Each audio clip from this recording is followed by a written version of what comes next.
प्राजक्ताची फुले। इस चैप्टर में आप सबका स्वागत है। ये हमने लिया है Kasturi Marathi grade 5। So let's begin. प्राजक्त यानी पारिजात, इसके फ्लावर्स ऐसे दिखते हैं और जब ये प्राजक्त की फ्लावर्स आते हैं तो मौसम काफ़ी सुहाना होता है। तो उससे रिलेटेड ये पोयम है। प्राजक्ताची फुले।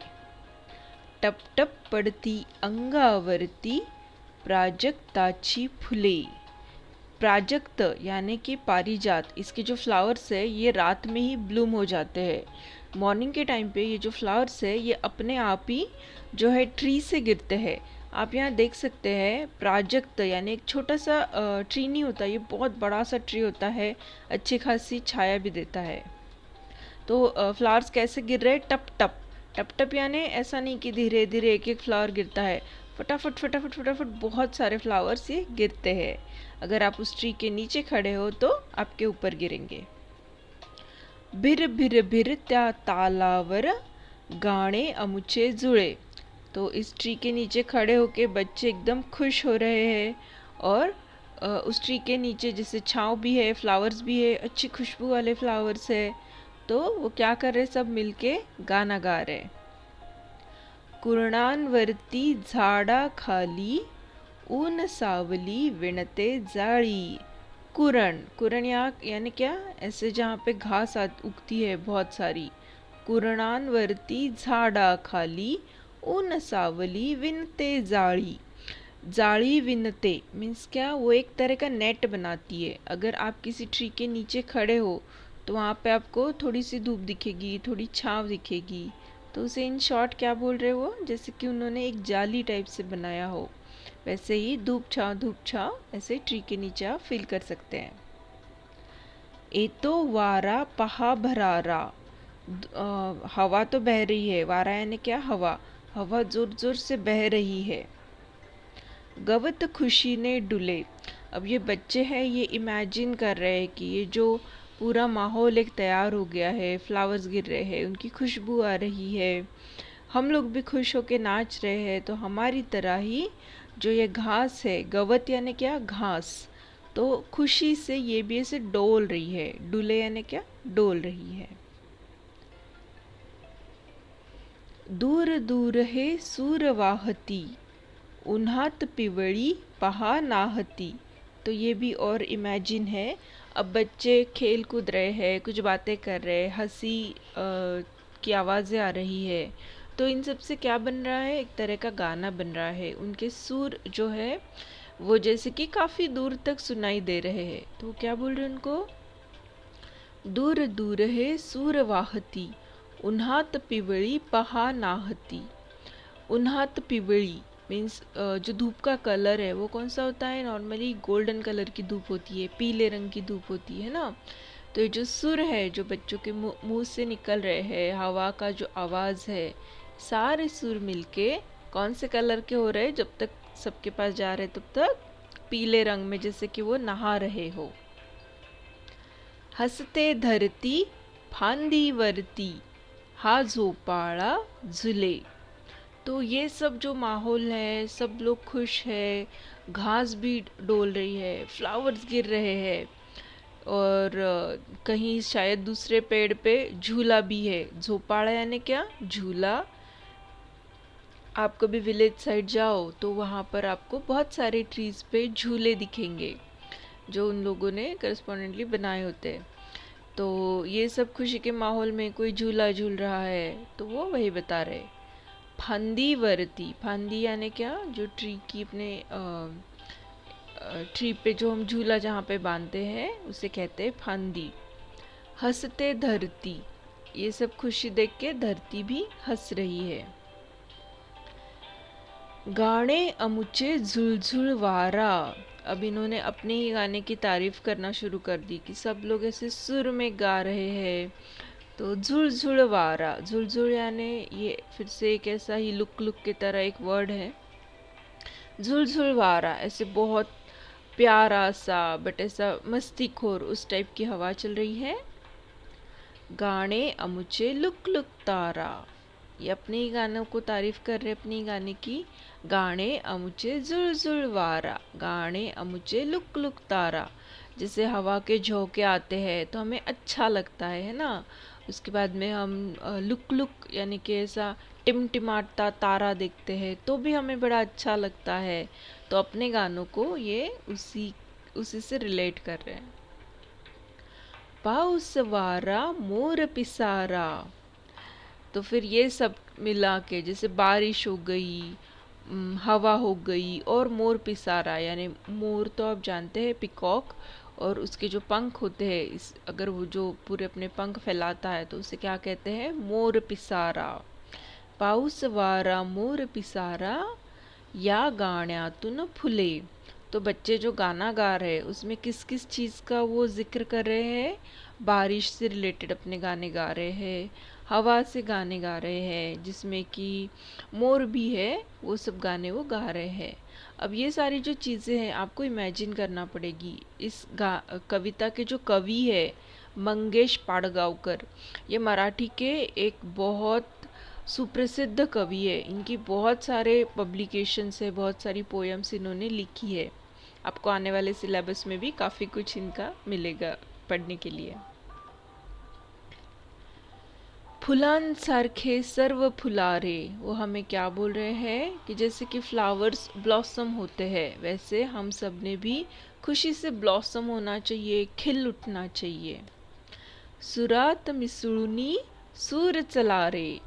अब कभी कभी हमारे दोस्त कोई गाना गाते हैं और हम शर्म के मारे नहीं गाते, तो वैसा हमने करना है नहीं, बिल्कुल नहीं। वो क्या बोल रहे हैं, सुरात मिसळूनी सूर चला रे। जो खुशी से गाते हैं नाचते हैं वो लोग बहुत खुश होते हैं।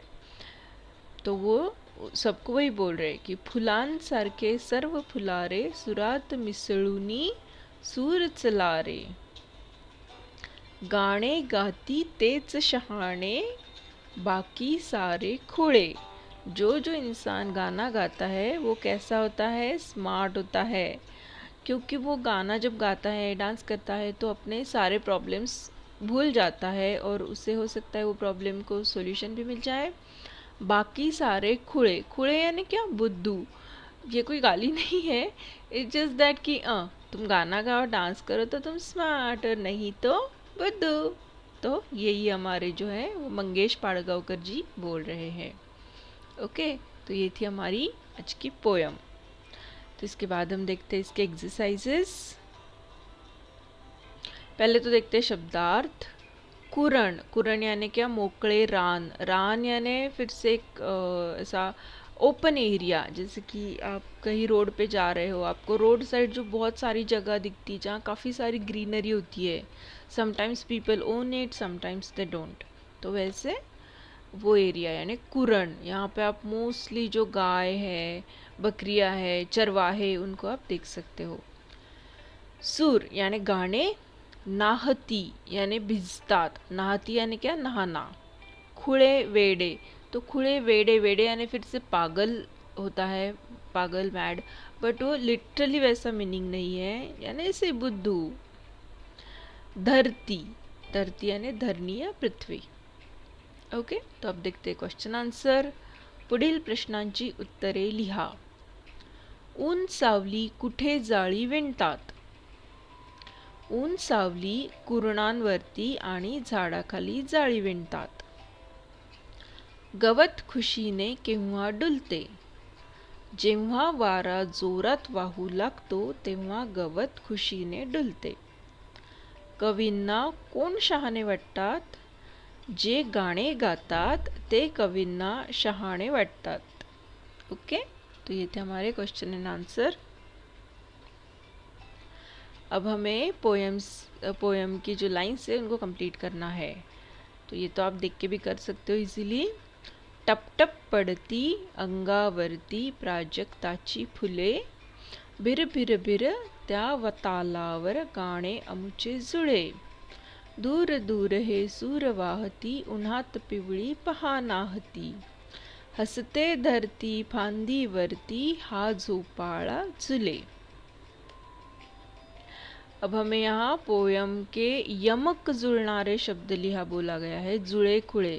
यमक यानी क्या? Rhyming words.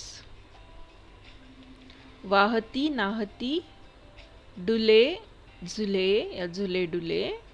नेक्स्ट है वारा तारा। तो ये जनरली लाइन के एंड में होते हैं। यहाँ पे देखिए, कोण ते लिहा, मतलब ये कौन कौन ऐसे बिहेव कर रहा है वो हमें लिखना है। खुशीने डुलणारे, गवत। टप टप अंगावर पडणारी, येस एनी गेस? फुले। कोणती फुले? प्राजक्ताची फुले। जाळी विणणारे, ऊन सावली। लुकलुक ताऱ्यासारखे, गाणे अमुचे या फिर अमुचे गाणे। अब नेक्स्ट क्वेश्चन में हमें अधोरेखित नामांचे लिंग ओळखा। पुढील वाक्यातील अधोरेखित, अधोरेखित मीन्स व्हाट? जिसके भी नीचे लाइन बनी हुई है। नाम, नामांचे लिंग ओळखा। नाम यानी क्या होता है? नाउन। तो उसका हमें जेंडर पता करना है। तो मराठी में जो जेंडर्स होते हैं वो होते हैं स्त्रीलिंग, पुल्लिंग और नपुंसकलिंग। तो पहला है गाय गवत खाते। तो इसमें जो अधोरेखित है वो है गाय। तो गाय का क्या लिंग हुआ? स्त्रीलिंग। सोहम क्रिकेट खेलतो। अब इसके नाम से पता चल रहा है कि ये लड़का है, तो इसका क्या लिंग आएगा? पुल्लिंग। राधिका नृत्य शिकते। राधिका जनरली एक लड़की का नाम होता है, तो ये हो गया स्त्रीलिंग। आईने सामान आणायला सांगितले। आई फिर से स्त्रीलिंग आया। आंबा फळांचा राजा है। आंबा ये एक फ्रूट है जो हम मैंगो बोलते हैं, तो ये हो गया पुल्लिंग। ओके, अभी चलते हैं नेक्स्ट क्वेश्चन पे। पुढील शब्दांचे उपयोग करून वाक्य तैयार करा। तो ये तो आपको आना ही चाहिए। अब आप मराठी सीख रहे, बहुत दिन हो गए। मोर, तो यहाँ मैंने एक एक ही वाक्य दिया है, आप जितने चाहे अलग अलग टाइप से वाक्य अपने बना सकते हैं। मोर भारताचा राष्ट्रीय पक्षी है ना? मोर हमारा नेशनल बर्ड। आप बोल सकते हो मोर जंगलात राहतो, मोराचा पिसारा सुंदर असतो, मला मोर खूप आवडतो। ओके, जनरली आप ये जो है मराठी में या किसी भी लैंग्वेज में ऐसे सिंपल सेंटेंसेस बना सकते हो। नेक्स्ट है गवत, गाय गवत खाते। ओके, तो ये बहुत ही सिंपल सेंटेंस है। गवत हिरवे आहे, ये अलग दूसरा सेंटेंस हो गया। मी कालच हिरवे गवत पाहिले, किंवा मी कालच सुंदर गवत पाहिले। आप घास भी देखो तो उसमें पता है फोटो खिंचवाने का अलग ही मज़ा है, बहुत प्यारे फोटो आते हैं। नेक्स्ट है फुले। फुले तो बहुत कॉमन है। मुलांना फुले खूप आवडतात, आपण देवाला फुले वाहतो। राइट, तो आप ऐसे सेंटेंसेस बना सकते हो। अगर आपको मेरे वीडियोस से थोड़ी भी हेल्प मिल रही हो तो please don't forget to like, comment, share and subscribe. Thank you so much.